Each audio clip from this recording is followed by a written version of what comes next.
نانا حصے میں اس کی وہی پٹی پڑھا رہی تھی جو ہمیشہ سے پڑھاتی آئی تھی۔ وہ خاموشی سے ان کی بات سنتی رہی۔ اس کی رنجیدگی میں اضافہ ہوتا جا رہا تھا۔ ضرور عمر نے ان سے میرے بارے میں کچھ کہا ہوگا۔ وہ ان کی باتوں پر اس سے اور بدگمان ہوتی جا رہی تھی۔ میں نے مرید سے کہہ دیا ہے، وہ ابھی تمہیں دودھ میں والٹن ملا کر دے جائے گا۔ اب مجھے کوئی اعتراض نہیں سننا۔ نانا نے اٹھتے ہوئے اسے اطلاع دے دی تھی اور ساتھ ہی اس کے متوقع رد عمل پر خبردار کر دیا تھا۔ وہ کچھ کہتے کہتے چپ ہو گئی۔ نانو کمرے سے نکل گئی تھی۔ وہ خاموشی سے بیڈ پر لیٹ گئی۔ عمر جہانگیر آج اسے سب سے زیادہ برا لگ رہا تھا۔ جو واحد چھوٹی چھوٹی چیزیں اس کی مرضی سے ہوتی تھی، اب ان میں اس کا رد عمل ختم ہو گیا تھا۔ مرید بابا نے کچھ دیر بعد دودھ لا کر دیا تھا۔ اس نے خاموشی سے دودھ کا گلاس لے کر پی لیا، پھر وہ سونے کے لیے لیٹ گئی تھی، لیکن سونے کی کوشش میں اسے بہت دیر لگی تھی۔ اگلے کچھ دن اس میں یہ تبدیلی آ گئی تھی کہ اس نے عمر سے بات کرنا بند کر دیا تھا۔ وہ اس کی بات سے کا جواب بھی وہ پہلے والی ہاں ہوں میں نہیں کرتی تھی، جبکہ وہ باقاعدہ اس کا نام لے کر بات نہ کرتا۔ اس دن وہ لانج میں کارپیٹ پر فلور کشن کے سہارے بیٹھی کوئی میگزین پڑھ رہی تھی۔ تب اس کے ذہن میں ایک خیال آیا تھا۔ اس نے احتیاط سے نانو کا منہ دیکھنے کی کوشش کی، پھر وہ سیدھی ہو کر بیٹھ گئی تھی۔ نانو ایک بات پوچھوں؟ اس نے ہولے سے کہا تھا۔ ہاں پوچھو۔ وہ اخبار میں غرق تھی۔ یہ عمر واپس کب جا رہا ہے؟ اس نے کافی احتیاط سے لفظوں کا انتخاب کرتے ہوئے کہا تھا۔ بہت جلد مائی ڈیئر کزن، بہت جلد۔ سوال کا جواب کہیں اور سے ملا تھا۔ وہ اپنی جگہ پر بالکل ساکت بیٹھی اپنے سوال کا کوئی بہانہ سوچنے لگی۔ اب وہ اس کی پشت سے ہو کر اس کے بالکل سامنے آ کر نانو کے ساتھ صوفے پر بیٹھ گیا تھا۔ بلکہ آپ جب چاہیں مجھے نکال دیں یہاں سے، اس نے علیزہ کو مخاطب کرتے ہوئے کہا۔ فضول باتیں مت کرو، کوئی نہیں نکال رہا تمہیں یہاں سے، تمہاری وجہ سے تو رونق ہے گھر میں۔ نانو نے اسے پیار سے جھڑکتے ہوئے اس کے گال چھوئے تھے۔ علیزہ نے کچھ کہنے کی بجائے میگزین اٹھایا اور وہاں سے واپس آ گئی۔ کچھ شرمندگی کے عالم میں وہ لان میں آ کر بیٹھ گئی تھی۔ چند منٹوں بعد اس نے قدموں کی چھاپ سنی تھی۔ عمر اس کی طرف آ رہا تھا۔ وہ کچھ جھنجھلا گئی اور قریب آ کر ایک کرسی کھینچ کر بیٹھ گیا تھا۔ میں بہت دنوں سے تم سے ایک بات کہنا چاہ رہا تھا، بلکہ شاید بہت سی باتیں، مگر تم نظر انداز کر رہی تھی۔ مجھے یہ بتاؤ کہ تم مجھے ناپسند کیوں کرتی ہو؟ وہ اس کے اتنے ڈائریکٹ سوال پر کچھ گڑبڑا گئی تھی۔ ایسی کوئی بات نہیں ہے۔ وہ کھڑی ہو گئی تھی۔ تم بیٹھ جاؤ ورنہ میں تمہیں پکڑ کر بٹھاؤں گا۔ وہ پہلی بار بے حد سنجیدہ نظر آ رہا تھا۔ وہ خود بھی کھڑا ہو گیا تھا، کچھ خفگی کے عالم میں سامنے بیٹھ گئی تھی۔ عمر نے درمیان میں پڑا ہوا ٹیبل کھینچ کر ایک طرف کر دیا اور پھر اپنی کرسی کھینچ کر سیدھا اس کے سامنے آ کر بیٹھ گیا۔ وہ اس کے اتنے قریب بیٹھا تھا کہ وہ نروس ہو گئی۔ ہاں اب بتاؤ۔ آپ کو غلط فہمی ہوئی ہے، میں آپ کو ناپسند نہیں کرتی ہوں۔ ویری گڈ، لیکن پھر تمہیں میرا یہاں رہنا اچھا کیوں نہیں لگا؟ ایسا نہیں ہے، ایسا ہی ہے۔ اگر تم چاہو تو میں یہاں سے چلا جاتا ہوں۔ یہ میرا گھر نہیں ہے کہ میں یہاں سے کسی کو نکالوں، اور نہ چاہتے ہوئے بھی اپنی خفگی ظاہر کر بیٹھی۔ دیکھو میں کچھ باتیں واضح کر دینا چاہتا ہوں۔ میں نہیں چاہتا کہ میری وجہ سے اس گھر میں کوئی تناؤ آئے۔ یہ گھر تمہارا تھا اور رہے گا۔ مجھے تو یہاں رہنا نہیں ہے۔ چند ماہ کے بعد میں یہاں سے واپس لندن چلا جاؤں گا۔ میرا یہاں قبضہ جمانے کا کوئی ارادہ نہیں ہے۔ پھر میری سمجھ میں نہیں آ رہا کہ تم کس بات پر اتنی ناراض ہو۔ شکایت کیا ہے تمہیں مجھ سے؟ میرا تو خیال تھا کہ میں خاصا بے ضرر آدمی ہوں۔ مجھے آپ سے کوئی شکایت نہیں ہے، لیکن آپ گھر میں ہر چیز کو ڈومینیٹ کرنے کی کوشش کر رہے ہیں۔ سارا کھانا آپ کی پسند کے مطابق بنتا ہے۔ ٹھیک ہے آپ مہمان ہیں، لیکن جو چیز میں کرنا چاہتی ہوں اس میں تو کسی دوسرے کی مرضی۔ عمر نے اس کی بات کاٹ دی۔ تم اس ون ڈش والے واقعے کی بات کر رہی ہو؟ ٹھیک ہے، میں آئندہ ایسی کوئی مداخلت نہیں کروں گا۔ اور کوئی اعتراض؟ نہیں، اور کوئی اعتراض نہیں ہے۔ اب وہ واقعی شرمندہ ہونے لگی تھی۔ بس ٹھیک ہے، آئندہ تم اپنا موڈ میری وجہ سے خراب مت کرنا، اور اگر میری کوئی بات بری لگی تھی تو بس مجھ سے آ کے کہہ دینا۔ عمر نے اس کی طرف ہاتھ بڑھاتے ہوئے کہا۔ علیزہ نے چنپتی ہوئی مسکراہٹ کے ساتھ اس سے ہاتھ ملا لیا تھا۔ عمر نے اس کا ہاتھ نہیں چھوڑا تھا، بلکہ خود بھی کھڑا ہو گیا۔ دوسرے ہاتھ سے اس کا ہاتھ تھامے ہوئے اس نے قدم بڑھائے تھے۔ اب تمہاری ناراضگی دور ہو گئی ہے، اس لیے میں تمہیں کوئی چیز دوں گا۔ وہ کسی ننھے بچے کی طرح اس کا ہاتھ پکڑے ہوئے اندر لے گیا تھا۔ نانو ابھی بھی لاؤنج میں بیٹھی تھی۔ گرینی، میں اور علیزہ بہت اچھے دوست بن گئے ہیں۔ میں علیزہ کے لیے کچھ لایا ہوں۔ اس نے اندر آتے ہی اعلان کیا تھا اور اسے اسی طرح ہاتھ پکڑے اپنے کمرے میں لے گیا تھا۔ کمرے میں داخل ہونے کے بعد عمر نے اس کا ہاتھ چھوڑ دیا۔ گرینی نے بتایا تھا تمہیں پرفیوم بہت اچھے لگتے ہیں، یہ تمہارے اور میرے درمیان پہلی کامن چیز ہے، مجھے بھی پرفیوم بہت پسند ہے۔ وہ اس کی طرف پشت کیے ڈریسنگ ٹیبل کی دراز کھول کر کچھ تلاش کرتے ہوئے بول رہا تھا۔ علیزہ کی نظریں ڈریسنگ ٹیبل پر مرکوز تھی۔ یہاں پر پرفیوم کا ایک ڈھیر موجود تھا۔ وہ بے اختیار کچھ آگے بڑھ آئی تھی۔ عام طور پر مرد کبھی عورتوں کے پرفیوم استعمال کرنا پسند نہیں کرتے، مگر میں ہر وہ پرفیوم خرید لیتا ہوں جو مجھے پسند ہو، خواہ وہ خواتین کے ہی کیوں نہ ہو۔ استعمال کرو یا نہ کرو، لیکن پاس رکھنے میں کیا حرج ہے۔ اس سے باتیں کرتے ہوئے اس کی تلاش ابھی بھی جاری تھی۔ پھر جیسے وہ اسے چیز مل گئی، وہ سیدھا ہونے کے بعد اس کی طرف مڑا۔ علیزہ اس کے ہاتھ میں شنیل 5 کی ایک پیکڈ شیشی دیکھی تھی۔ مسکراتے ہوئے اس نے ہاتھ علیزہ کی طرف بڑھا دیا۔ یہ تمہارے لیے ہے۔ علیزہ نے کچھ حیرانی سے اسے دیکھا تھا۔ میرے لیے؟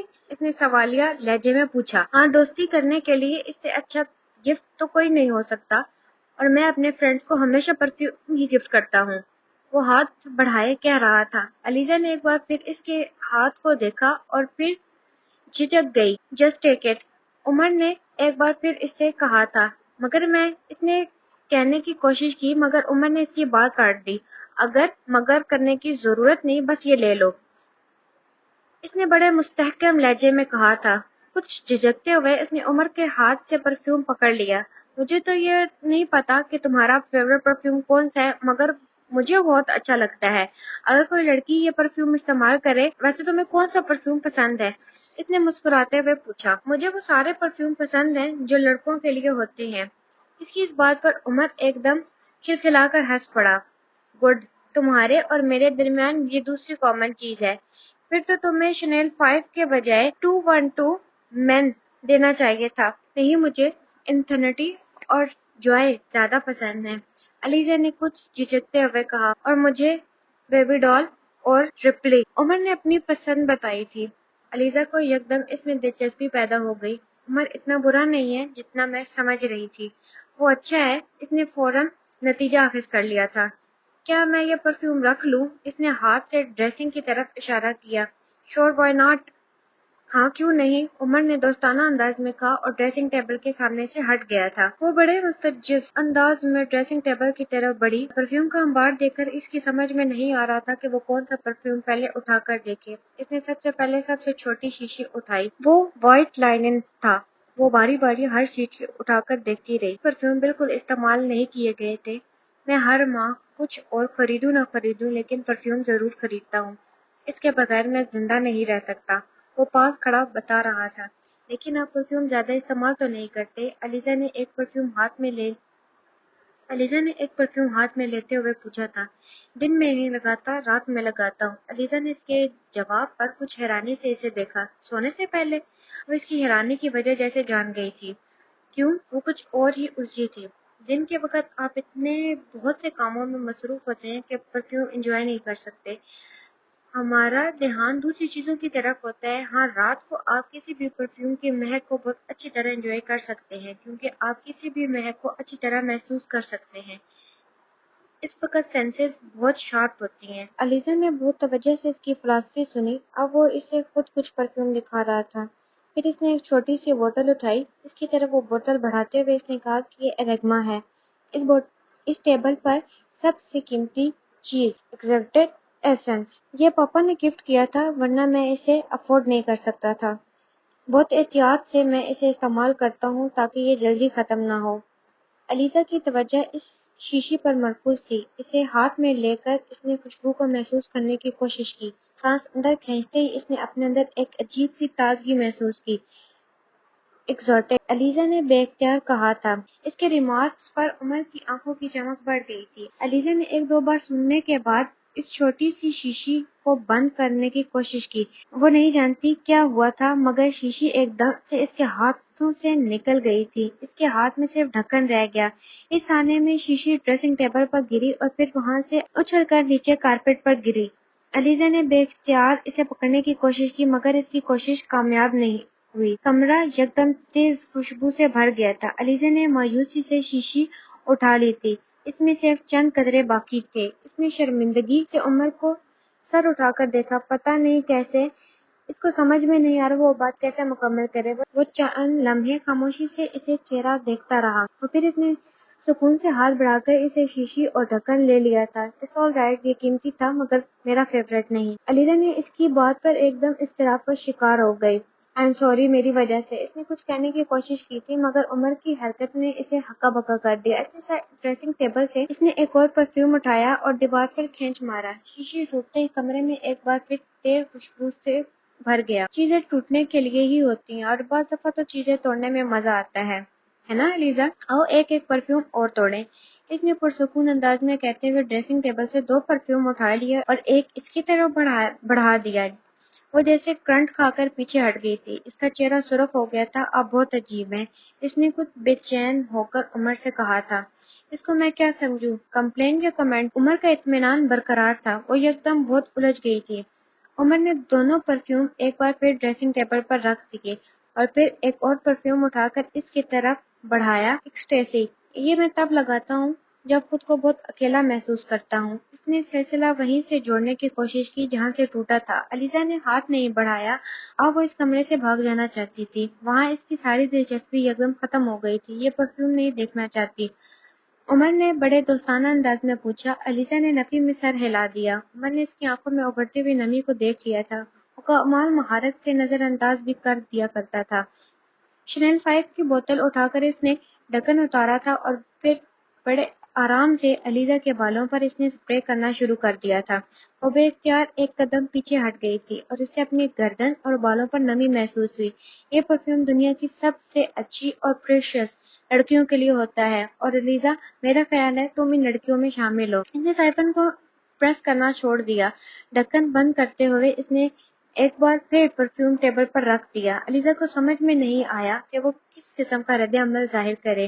عمر بہت عجیب قسم کا تھا۔ اس نے شنیل 5 اٹھا کر باہر نکلنا چاہا تھا۔ اب تو تم ناراض نہیں ہو نا؟ علیزہ نے اپنے پیچھے عمر کی آواز سنی۔ اس نے مڑ کر عمر کو دیکھا، وہ وہیں ڈریسنگ ٹیبل کے سامنے کھڑا مسکرا رہا تھا۔ علیزہ نے کچھ کہنے کی بجائے صرف سر ہلا دیا۔ عمر کی مسکراہٹ کی دلکشی میں اضافہ ہو گیا۔ So Aliza, we are friends and true friends and friends forever. یہ تو علیزہ، ہم دوست ہیں اور سچے دوست ہیں، ہمیشہ دوست رہتے ہیں۔ علیزہ نے اسے کہتے ہوئے سنا تھا اور اس کے چہرے پر بھی ایک مسکراہٹ نمودار ہو گئی تھی۔ کمرے کا دروازہ یکدم کھل گیا تھا۔ وہ یکدم ہڑبڑا گئی تھی۔ کمرہ ایک بار پھر اس وجود سے خالی ہو گیا تھا۔ علیزہ بی بی، مجھے بیگم صاحبہ نے بھیجا ہے، وہ کہہ رہی ہیں کمرے کی سیٹنگ بدلنی ہے، تو مجھے بتا دیں، میں چیزیں اٹھا کر ادھر ادھر کر دوں گا۔ ملازم نے اس کی سوچوں کا تسلسل توڑ دیا تھا۔ کچھ دیر خالی اور ذہنی کی کیفیت میں اسے دیکھتی رہی، پھر جیسے اپنے حواس میں آ گئی۔ اس نے پرفیوم کو ڈریسنگ ٹیبل پر رکھ دیا تھا۔ ہاں، میں کچھ چیزیں ادھر ادھر کروانا چاہتی ہوں، مگر پہلے تم اسٹور روم میں جا کر وہ پردے نکالو جو پچھلے ماہ تم نے یہاں سے اتارے تھے۔ علیزہ نے اسے ہدایت دینا شروع کر دیا تھا۔ اور نیلے والے؟ ملازم نے علیزہ سے پوچھا۔ ہاں، وہی والے، اور دیکھو ویکیوم بھی لے آؤ۔ ملازم نے اس کی ہدایت پر سر ہلانا شروع کر دیا اور واپس مڑ رہا تھا جب علیزہ نے ایک بار پھر اسے روکا۔ اچھا دیکھو، واپس آؤ تو ساتھ حاکم کو بھی لیتے آنا، میں چاہتی ہوں کمرہ جلدی صاف ہو جائے۔ اس نے ملازم کو روک کر مزید ہدایات دی تھی۔ جی ٹھیک ہے۔ ملازم کمرے سے نکل گیا تھا۔ وہ ایک بار پھر کمرے کا جائزہ لینے لگی تھی۔ کمرے میں بہت سے انڈور پلانٹس رکھے ہوئے تھے اور یہ سب عمر کی چوائس تھے۔ اسے جن چند چیزوں میں دلچسپی تھی ان میں باغبانی بھی تھی۔ وہ چند عرصہ وہاں پر رہا تھا۔ اس نے گھر کو اپنی پسند کے انڈور پلانٹ سے بھر دیا تھا۔ مہینے میں ایک دن وہ ان سب پلانٹس کو لے کر باہر جایا کرتا تھا، اس کی تراش فراش کرتا، اس میں کھاد ڈالتا، ان پر دواؤں کا سپرے کرتا اور اپنے کمرے میں اس کی جگہ بدلتا رہتا۔ اس کے جانے کے بعد یہ کام علیزہ نے سنبھال لیا تھا۔ ان پلانٹس کو باہر لان میں لے آؤ۔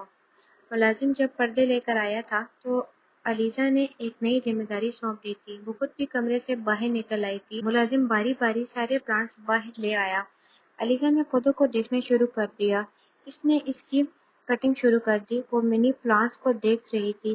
چند چھوٹی شاخیں خشک ہو کر لٹک رہی تھی۔ اس نے اسے چھانٹنا شروع کر دیا۔ وہ بڑی احتیاط سے بیل کی شاخوں اور پتوں کو کاٹ رہی تھی۔ صرف ایک لمحے کے لیے اس کا دھیان کہیں اور گیا۔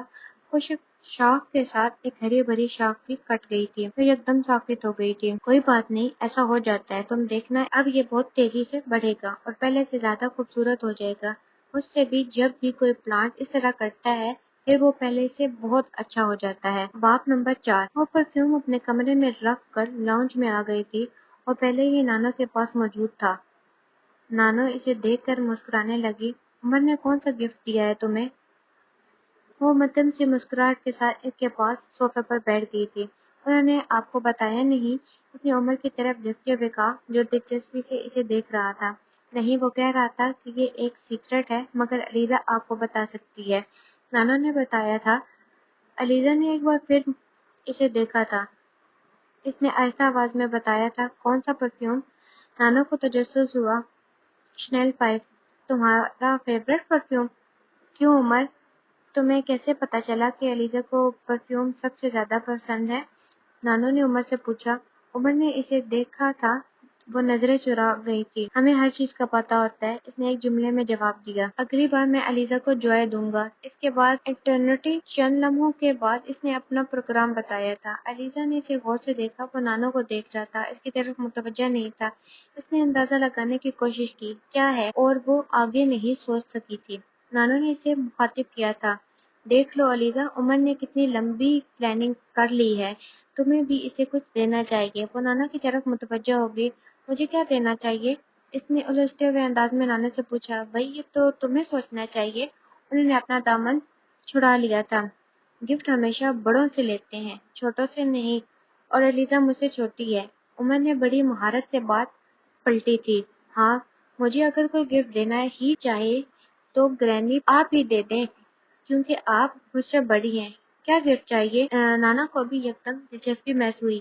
کوئی بھی اچھی چیز، ارمانی کا سوٹ، ڈینم کی جینز، کرسچن ڈی اور کی گھڑی، یا پھر پلے بوائے اور لیمونی کے پرفیومز۔ اس نے ایک لمبی لسٹ گنوائی تھی۔ اس سے بہتر نہیں کہ میں تمہیں چیک کاٹ کر دوں؟ ہاں، یہ زیادہ بہتر آئیڈیا ہے۔ آپ بہت انوویٹو ہیں، عمر نے شرارتی انداز میں کہا تھا۔ علیزہ خاموشی سے اس کی نوک جھونک سنتی رہی تھی۔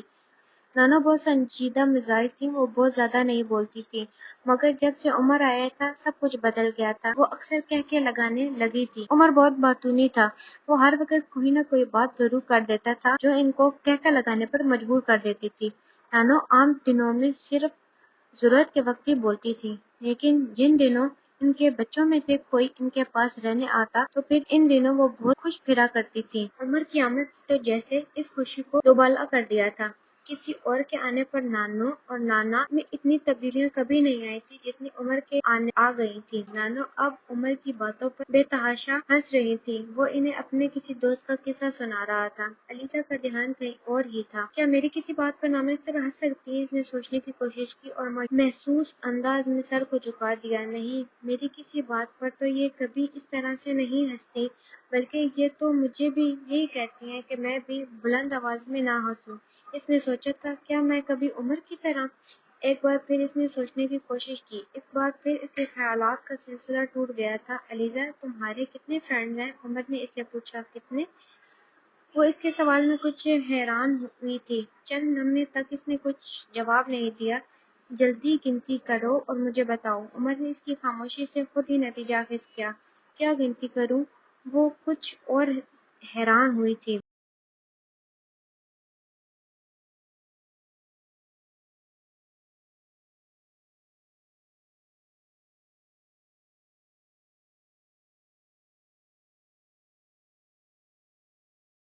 بھائی فرینڈز اور کیا؟ عمر نے کہا تھا۔ میری صرف ایک فرینڈ ہے۔ I can't believe it۔ لڑکیوں کی تو کم از کم ایک دو تو نہیں ہو سکتی؟ عمر کو اس بات پہ یقین نہیں آ رہا تھا۔ وہ علیزہ کے اس چہرے کے تاثرات سے جھنجھلا گئی تھی۔ یا لڑکیاں لڑکوں سے زیادہ سوشل ہوتی ہیں اور ظاہر ہے پھر فرینڈز تو بنانے ہی ہوتے ہیں۔ عمر کو فوراً اس کی خفگی کا اندازہ ہو گیا۔ اس نے سنبھل کر ایک لاجک پیش کی۔ میں بہت زیادہ سوشل نہیں ہوں، اس نے جیسے جتایا تھا۔ But you should be. لیکن تمہیں ہونا چاہیے۔ کیوں گرینی، میں ٹھیک کہہ رہا ہوں؟ عمر نے بات کرتے ہوئے دادو کو دیکھا۔ وہ یکدم چپ سی ہو گئی تھی۔ نہیں عمر، لڑکیوں کے لیے زیادہ سوشل ہونا بھی ٹھیک نہیں ہے۔ آج کل پتہ ہی نہیں ہوتا دوسرے لوگ کس طرح کے ہوں۔ انہوں نے کچھ محتاط ہو کر توجیہ پیش کیا۔ What do you mean؟ وہ کچھ حیران ہو گیا تھا۔ کچھ نہیں، بس ویسے ہی۔ اصل میں علیزہ کو زیادہ لوگوں میں مکس اپ ہونا اچھا نہیں لگتا۔ نانو نے بات کچھ بدلنے کی کوشش کی۔ نہیں مگر ایک دوست تو بہت کم ہے۔ تو اب بھی حیران تھا۔ علیزہ کو اپنا آپ اس طرح سے زیر بحث کرنا اچھا نہیں لگا تھا۔ ہر ایک کی اپنی چوائس ہوتی ہے، مجھے اچھا لگتا ہے میری بس ایک ہی فرینڈ ہو، تو بس اس میں عجیب بات کون سی ہے؟ اس بار علیزہ نے روکھے انداز میں عمر سے کہا۔ وہ اس کی بات کے جواب میں کچھ کہتے کہتے رک گیا، شاید وہ اس کے تاثرات سے اس کی اندرونی کیفیت سمجھ گیا تھا۔ علیزہ کو اچانک اپنے لہجے کے کھردرے پن کا احساس ہوا، اسے کچھ ندامت سی محسوس ہوئی۔ ابھی ابھی اس نے مجھے اتنا قیمتی پرفیوم دیا ہے اور میں پھر اس کے ساتھ اس طرح سے کر رہی ہوں۔ اس نے جیسے اپنے آپ کو یاد دہانی کروانے کی کوشش کی۔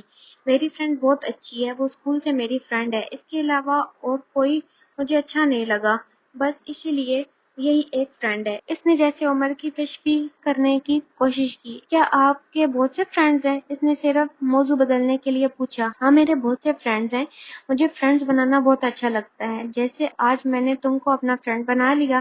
عمر نے خوشگوار لہجے میں اس سے باتیں کرتے ہوئے کہا۔ فرینڈز زیادہ ہوں تو زیادہ مزہ آتا ہے۔ میں بھی ممکن ہے، اس سے اختلاف کرنے کی بجائے مبہم انداز میں ہی جواب دے دیا تھا۔ وہ ایک بار پھر خاموش ہو گئی تھی۔ عمر نے اپنی گھڑی دیکھی، پھر کھڑا ہو گیا۔ مجھے لائبریری جانا ہے، میں 2-3 گھنٹوں تک واپس آ جاؤں گا۔ اس نے نانو کو اطلاع دی، پھر وہ لان سے نکل گیا۔ اس کے جانے کے کچھ دیر بعد وہ باہر لان میں نکل آئی تھی۔ لان کے ایک کونے میں بیٹھ کر وہ کچھ دیر پہلے کے واقعات کے بارے میں سوچنے لگی۔ وہ عمر کے بارے میں کوئی حتمی اندازہ نہیں لگا پا رہی تھی۔ وہ یہ سمجھنے سے قاصر تھی کہ عمر واقعی اتنا مخلص ہے جتنا وہ نظر آ رہا ہے، یا پھر اس کے اندازے ٹھیک ہیں تو وہ عمر کو سمجھ نہیں پا رہی ہے۔ اس کی شخصیت علیزہ کو بہت عجیب لگی تھی۔ اس کے موڈ گھڑی کی سوئیوں سے زیادہ تیز رفتاری سے بدلتے تھے۔ وہ جب بھی اپنے کمرے سے نکل کر لاؤنج میں آتا تو گھر میں جیسے زندگی کی ایک لہر دوڑ جاتی تھی۔ نانو سے لے کر ملازموں تک ہر کوئی اسے پسند کرتا تھا، اس کی پسند ناپسند کا خیال رکھتا تھا۔ اس کے پاس یقیناً کوئی ایسی خوبی تھی جس سے وہ دوسروں کو اپنا گرویدہ بنا لیتا تھا، مگر علیزہ ابھی تک اس بارے میں بہت محتاط تھی۔ اسے آخر مجھے پرفیوم دینے کی کیا ضرورت تھی؟ وہ ابھی سوچ رہی تھی۔ اس کا خیال ہوگا کہ میں گفٹ لے کر خوش ہو جاؤں گی اور باقی لوگوں کی طرح وہ مجھ پر بھی قبضہ کر لے گا، مگر وہ اب الجھن میں گرفتار ہو گئی تھی کہ گفٹ کے بارے میں کیا سوچے۔ کیا میں نے اسے گفٹ لے کر ٹھیک کیا یا پھر میری غلطی تھی؟ وہ ابھی تک سوچوں میں گم تھی۔ بہت دیر تک سوچوں میں گم رہنے کے بعد اس نے فیصلہ کیا، نہیں، مجھے گفٹ واپس نہیں کرنا چاہیے، کیونکہ پھر نانو خفا ہو سکتی ہیں۔ اسے خیال آیا تھا مگر میں اب دوبارہ اسے کوئی گفٹ نہیں لوں گی، کیونکہ مجھے اس سے دوستی نہیں کرنی ہے۔ اس نے بالآخر طے کر لیا۔ چند دنوں بعد جب عمر نے اسے ایک اور پرفیوم دیا تو وہ انکار کر سکی، اور پھر ایک روٹین بن گئی تھی۔ وہ جب بھی گھر سے باہر کسی کام کے لیے جاتا اس کے لیے کچھ نہ کچھ لاتا۔ بعض دفعہ یہ بڑی معمولی چیزیں ہوتی، مثلا آئس کریم کا ایک کپ، ایک بھٹا، چوئنگم کا ایک پیکٹ، کبھی ناول۔ وہ ہر بار یہ طے کرتی کہ اگلی بار اسے کچھ نہیں لے گی، مگر اگلی بار خاموشی سے اس کا گفٹ لے لیتی۔ وہ اسے ہر چیز گفٹ کہہ کر ہی دیتا تھا۔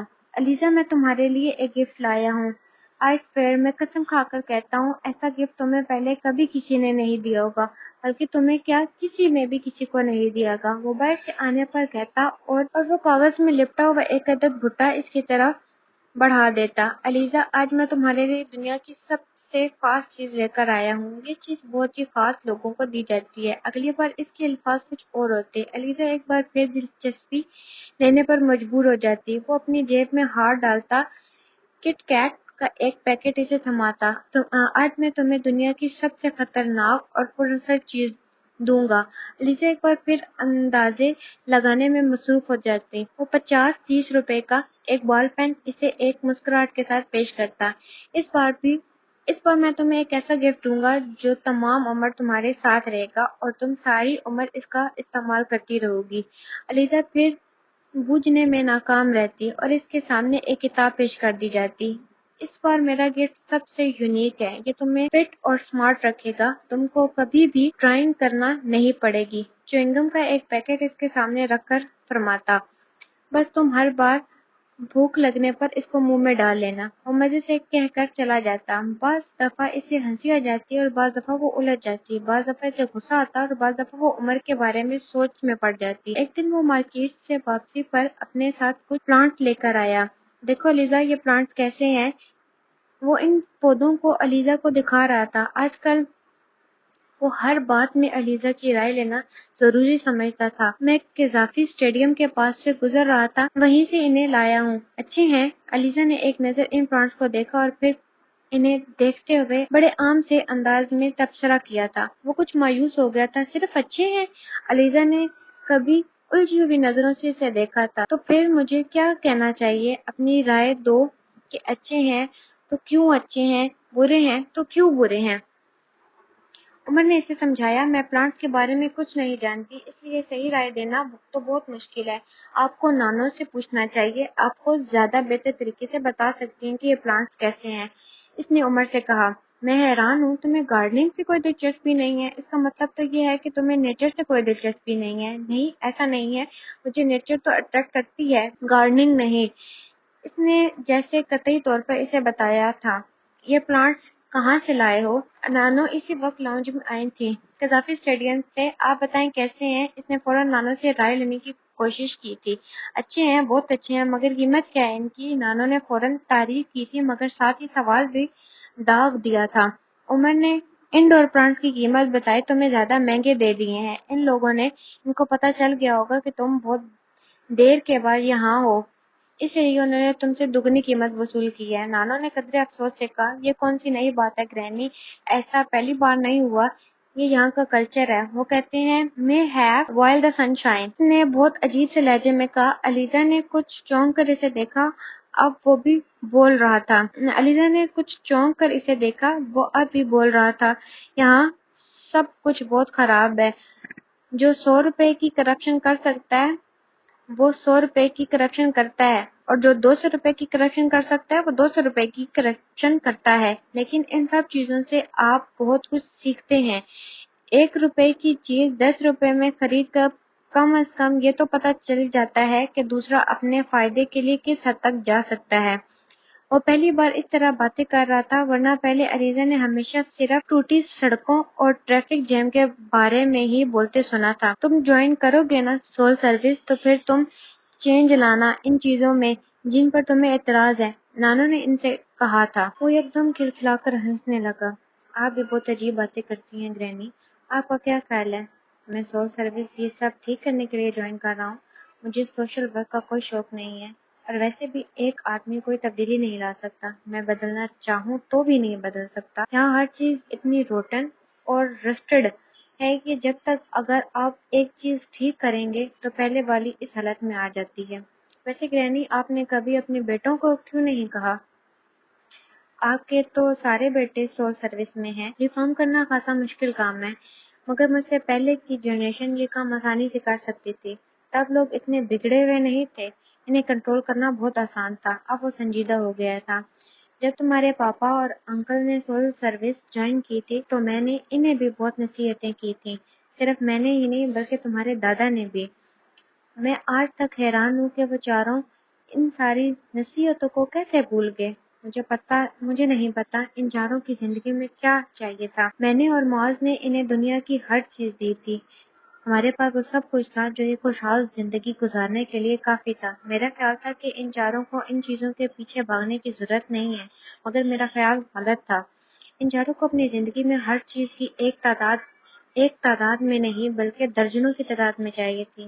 جب ذہن میں یہ سب کچھ ہو تو نصیحت الٹا اثر کرتی ہے۔ ان کے ساتھ بھی یہی ہوا۔ میں نے جتنا انہیں سمجھانے کی کوشش کی وہ عمر نے ان کی بات سنتے سنتے بات کاٹی۔ اس سے ایک بات تو ثابت ہو جاتی ہے کہ گرینی آپ کی باتوں میں اثر نہیں تھا، یا پھر شاید آپ کے سمجھانے کا طریقہ غلط تھا۔ وجہ جو بھی ہو، بہرحال اب تو سب کچھ جیسا ہو رہا ہے ہونے دیں۔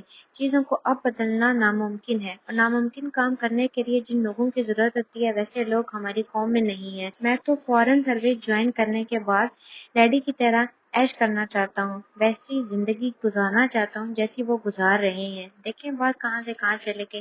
میں آپ سے پلانٹس کے بارے میں پوچھ رہا تھا، اس نے بات کا موضوع بدل دیا۔ علیزہ بڑی بیزاری سے یہ ساری گفتگو سن رہی تھی۔ میں ذرا ان پلانٹس کو لگوا دوں۔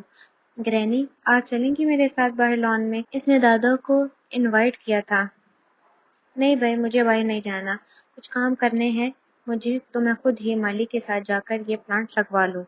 نانو نے اسے کہا، میں اس لیے آپ کو ساتھ لے جانا چاہتا تھا کہ آپ لان میں جگہ سلیکٹ کر لیں ان پلانٹس کے لیے۔ بعد میں آپ کو کوئی اعتراض نہ ہو کہ میں نے غلط جگہ پر پلانٹس کیوں لگوائے۔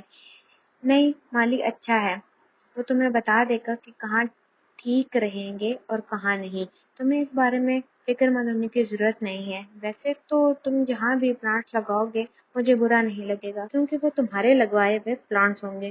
عمر نے نانو کی بات پر مسکرا کر انہیں دیکھا تھا۔ علیزہ نے نانو کی آنکھوں میں چمک کو کچھ اور گہرا ہوتے دیکھا اور اسے دونوں کی مسکراہٹیں بری لگ رہی تھیں۔ چلو علیزہ، ہم دونوں پلانٹس لگواتے ہیں، عمر نے کھڑے ہوتے ہوئے اسے آفر کی۔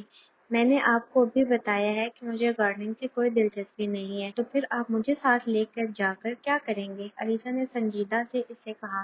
تم آؤ تو دلچسپی پیدا ہو جائے گی، میں اسی لیے تمہیں ساتھ لے کر جا رہا ہوں۔ عمر نے بڑے حشاش بشاش لہجے میں اس سے کہا تھا۔ نہیں، میں نے آپ سے کہا۔ علیزہ نے ایک بار پھر کچھ کہنے کی کوشش کی، مگر نانا نے اس کی بات کاٹ دی۔ کامن علیزہ، جب وہ بار بار تم سے کہہ رہا ہے تو اتنا نخرہ کرنے کی کیا ضرورت ہے؟ چلی جاؤ اس کے ساتھ۔ علیزہ نے نانو کے چہرے کو دیکھا تھا، وہاں ناگواری کے تاثرات نمایاں تھے۔ وہ خاموشی سے کھڑی ہو گئی۔ عمر ملازم کو پودے اٹھانے کے لیے کہہ رہا تھا۔ وہ بجھے دل کے ساتھ باہر لان میں آ گئے تھے۔ کچھ دیر بعد عمر بھی لان میں آ گیا تھا۔ وہ بے مقصد لان میں چکر لگانے لگی تھی۔ عمر مالی کے ساتھ مل کر لان میں پودے لگوا رہا تھا۔ گاہے بگاہے وہ علیزہ سے بھی رائے لیتا رہا۔ وہ ہوں ہاں میں جواب دے کر اس کے پاس سے ہٹ جاتی۔ وہ مالی سے پودے لگواتے ہوئے خاصے غور سے اس کے چکروں کو دیکھتا اور کچھ اندازہ لگانے کی کوشش کرتا رہا۔ تقریباً 1 گھنٹے میں مالی نے سارے پودے لگا دیے تھے۔ عمر نے واپس اندر آنے کی بجائے اپنے کمرے میں رکھے ہوئے انڈور پلانٹس بھی باہر ہی منگوا لیے تھے۔ علیزہ نے بیزاری سے ملازم کو انڈور پلانٹس کو باہر لاتے دیکھا۔ انڈور پلانٹس کی کٹنگ وغیرہ کر دیتے ہیں، پھر کل تک انہیں یہی لان میں ہی رہنے دوں گا تاکہ انہیں کچھ روشنی وغیرہ مل جائے۔ لو علیزہ، تم بھی ان پلانٹس کو تراشنا شروع کر دو، کام جلدی ختم ہو جائے گا۔ اس نے علیزہ کو پاس بلا کر اسے کینچی تھما دی۔ وہ بے دلی سے پودوں کی کٹنگ کرنے لگی۔ عمر بڑی دل جمی اور مہارت سے پودوں کی تراش کر رہا تھا۔ ساتھ ساتھ وہ ہر پودے کے بارے میں بھی اسے کچھ نہ کچھ بتا رہا تھا۔ وہ گارڈینیا کی کٹنگ کر رہی تھی۔ اس نے عمر کو کہتے ہوئے سنا، یہ میرا سب سے فیوریٹ پلانٹ ہے۔ وہ ہاتھ روک کر اسے دیکھنے لگی اور اس کی طرف متوجہ نہیں تھا۔ وہ اس پلانٹ کو دیکھ رہا تھا۔ مجھے زندگی میں بہت زیادہ چیزوں میں دلچسپی نہیں ہے، مگر جن چیزوں میں ہے ان سے بہت دلچسپی ہے۔ یہ سارے پلانٹس بھی ان ہی چیزوں میں شامل ہیں۔ پتہ ہے علیزہ، یہ پلانٹ بعض دفعہ مجھے اپنے فرینڈس کی طرح لگتے ہیں۔ مجھے محسوس ہوتا ہے کہ میری آواز سنتے ہیں، شاید جواب بھی دیتے ہیں۔ میں بہت چھوٹا تھا جب مجھے انڈور پلانٹس لگانے کا شوق پیدا ہو گیا تھا۔ شاید میں 7 یا 8 سال کا تھا جب اپنے ہاتھوں سے ایک پلانٹ لگایا تھا۔ بعد میں جیسے عادت سی ہو گئی۔ یہ کمرے میں ہو تو مجھے ایسے لگتا ہے کمرے میں کوئی اور زندہ چیز موجود ہے جو سانس بھی لیتی ہے اور شاید میرے وجود کو بھی محسوس کرتی ہے۔ علیزہ کو اس وقت یوں لگا جیسے اس کا دماغ خراب ہے۔ اس نے کچھ دیر حیرانی سے اس کا چہرہ دیکھا۔ تم سوچ رہی ہو میرا دماغ خراب ہو گیا ہے؟ عمر نے اس کا ذہن پڑھ لیا تھا۔ وہ گڑبڑا گئی تھی۔ تم اگر ایسا سوچ رہی ہو تو غلط نہیں سوچ رہی، ہو سکتا ہے میرا دماغ واقعی خراب ہو گیا ہو، مگر میں جس کلچر جس سوسائٹی سے آیا ہوں وہاں سب کے دماغ ایسے ہی ہوتے ہیں۔ سب انسانوں سے آپ کی محبت ختم ہو جائے تو پھر چیزوں سے محبت شروع ہو جاتی ہے۔ اس لیے باہر لوگوں کو جانوروں سے محبت ہوتی ہے، پلانٹ سے محبت ہوتی ہے، پینٹنگ سے محبت ہوتی ہے، میوزک، آرٹ گیلریز اور تھیٹر سے محبت ہوتی ہے۔ میں بھی اسی ماحول میں پیدا ہوا ہوں، وہیں بڑا ہوا ہوں۔ مجھے بھی انسانوں کے بجائے چیزوں سے زیادہ محبت ہے۔ ٹھنڈے ملک میں رہتے رہتے بعض دفعہ مجھے لگتا ہے کہ میں بھی کولڈ بلڈڈ جانور جیسا بن گیا ہوں۔ وہ بات کرتے ہوئے اچانک کہہ کے لگا کر ہنسنے لگا۔ ہے نا مزے کی تھیوری؟ اس نے علیزہ سے پوچھا، مگر علیزہ کو یوں محسوس ہو رہا تھا کہ جیسے اسے اس کی رائے کی کوئی ضرورت نہیں تھی۔ وہ خود ہی اپنے جملے کو انجوائے کر رہا تھا۔ سنجیدہ گفتگو کرتے کرتے وہ اچانک مذاق کرنے لگتا تھا۔ وہ کچھ دیر غور سے اسے دیکھتی رہی جیسے اسے سمجھنے کی کوشش کر رہی ہو، اور عمر جہانگیر سے یہ بات چھپی نہیں رہ سکتی۔ وہ کچھ بولتے بولتے بات بدل گیا تھا۔ بڑی مہارت کے ساتھ اس نے سب کچھ کیموفلاج کر لیا تھا، اور یہ کام کرنے میں کوئی اس سے بہتر نہیں ہو سکتا۔ وائٹ کلر مجھ پر بہت اچھا لگتا ہے نا علیزہ؟ اس نے یکدم سر اٹھا کر اس کی آنکھوں میں آنکھیں ڈال کر بڑی بے خوفی اور بے تکلفی سے پوچھا تھا، اور خاص طور پر علیزہ اس کے سوال سے زیادہ مسکراہٹ سے گڑبڑائی ہوئی تھی۔ ایسے سوال کی کیا تک بنتی ہے؟ اس نے عمر جہانگیر کے چہرے سے نظر ہٹاتے ہوئے کہا، مجھے کیا پتا کون سا کلر اچھا لگتا ہے۔ وہ ہاتھ سے سامنے رکھے ہوئے پلانٹس کو سنوارنے لگی تھی، اور میں نے سوچا شاید یہ کلر بہت سوٹ کر رہا ہے، اس لیے تم اتنی دیر سے اور اتنے غور سے میرا چہرہ دیکھ رہی ہو۔ علیزہ نے عمر کے چہرے کو دیکھا تھا جس پر مایوسی چھائی ہوئی تھی۔ ایسے تاثرات کی اصلی یا نقلی ہونے کی شناخت کرنے میں دیر نہیں لگی تھی۔ وہ پھر اطمینان کے ساتھ پلانٹ کے ساتھ مصروف تھا۔ مجھے کیا ضرورت ہے کہ میں آپ کو غور سے دیکھوں؟ میں آپ کو صرف دیکھ رہی تھی، اس نے سرخ ہوتے ہوئے چہرے کے ساتھ وضاحت کی تھی۔ وہ کافی دیر سے بھی تو دیکھ رہی تھی۔ دیر سے اس لیے دیکھ رہی تھی کیونکہ آپ بات کر رہے تھے، اس نے جیسے احتجاجاً کہا تھا۔ اچھا سوری، مجھے ایسی ایک غلط فہمی ہو گئی، اس نے بڑے دوستانہ انداز میں معذرت کرتے ہوئے وضاحت کی تھی۔ مگر اس بار علیزہ نے اسے نہیں دیکھا تھا، وہ ناگواری سے اپنے سامنے پڑے ہوئے پلانٹس کو دیکھتی رہی تھی۔ وہ خاموش ہو گیا تھا۔ اس نے کینچی اٹھا کر اس کے علیزہ نے کپ کپاتے ہوئے ہاتھوں کے ساتھ اپنے سامنے پڑے ہوئے پودے کی ایک بڑی شاخ کاٹ دی تھی۔ سر اٹھا کر اس نے ایک بار پھر عمر کی طرف دیکھا۔ وہ اس کی طرف متوجہ تھا، بہت غور سے اسے دیکھتے ہوئے اس کا اپنا چہرہ بالکل بے تاثر تھا۔ وہ اندازہ نہیں کر پائی کہ وہ کس وقت اس کی طرف کب متوجہ ہوا تھا، اور وہ کیا اس نے دیکھ لیا تھا۔ وہ سوری، پتہ نہیں یہ کیسے کٹ گئی، میں تو بڑی احتیاط سے انہیں کاٹ رہی تھی، اس نے ہونٹوں پر زبان پھیرتے ہوئے کہا تھا۔ اپنی بات کے جواب میں اس نے عمر جہانگیر کے چہرے پر ایک خوبصورت مسکراہٹ ابھرتے ہوئے دیکھی۔ کوئی بات نہیں، ایسا ہو جاتا ہے، تم دیکھنا اب یہ بہت تیزی سے بڑھے گا اور پہلے سے زیادہ خوبصورت ہو جائے گا۔ مجھ سے بھی جب بھی کوئی پلانٹ اس طرح کرتا ہے تو وہ پہلے سے زیادہ اچھا ہو جاتا ہے۔ اس نے عجیب سی منطق پیش کی۔ وہ اس کی اس حرکت سے بالکل متاثر نہیں ہوا تھا۔ وہ دم سادے، ہونٹ بھینچے چند لمحوں تک دیکھتی رہی۔ ایک بار پھر پلانٹ کی طرف متوجہ ہو گیا تھا، اور پھر ایک دم وہ اٹھ کر اندر بھاگتی چلی گئی۔ عمر جہانگیر نے پرسکون انداز میں اٹھ کر اسے بھاگتے ہوئے اندر جاتے ہوئے دیکھا تھا۔ پھر اس نے اس پودے کی کٹی ہوئی شاخ کو اٹھا لیا تھا۔ لانگ میں داخل ہونے سے پہلے اس نے مڑ کر ایک بار پیچھے دیکھا تھا تو عمر پودوں کی اس کٹی ہوئی شاخ کو اٹھا رہا تھا۔ وہ غیر ارادی طور پر دروازے میں رک گئی، کچھ دیر تک اس شاخ پر ہاتھ پھیرتا رہا تھا۔ وہ دور سے اس کے تاثرات نہیں دیکھ پا رہی تھی، مگر دلچسپی سے اسے دیکھتی رہی۔ چند لمحوں کے بعد اس نے اس شاخ کو پودوں کے پاٹ میں لگاتے دیکھا تھا۔ وہ کچھ حیران ہوتی ہوئی اندر آ گئی۔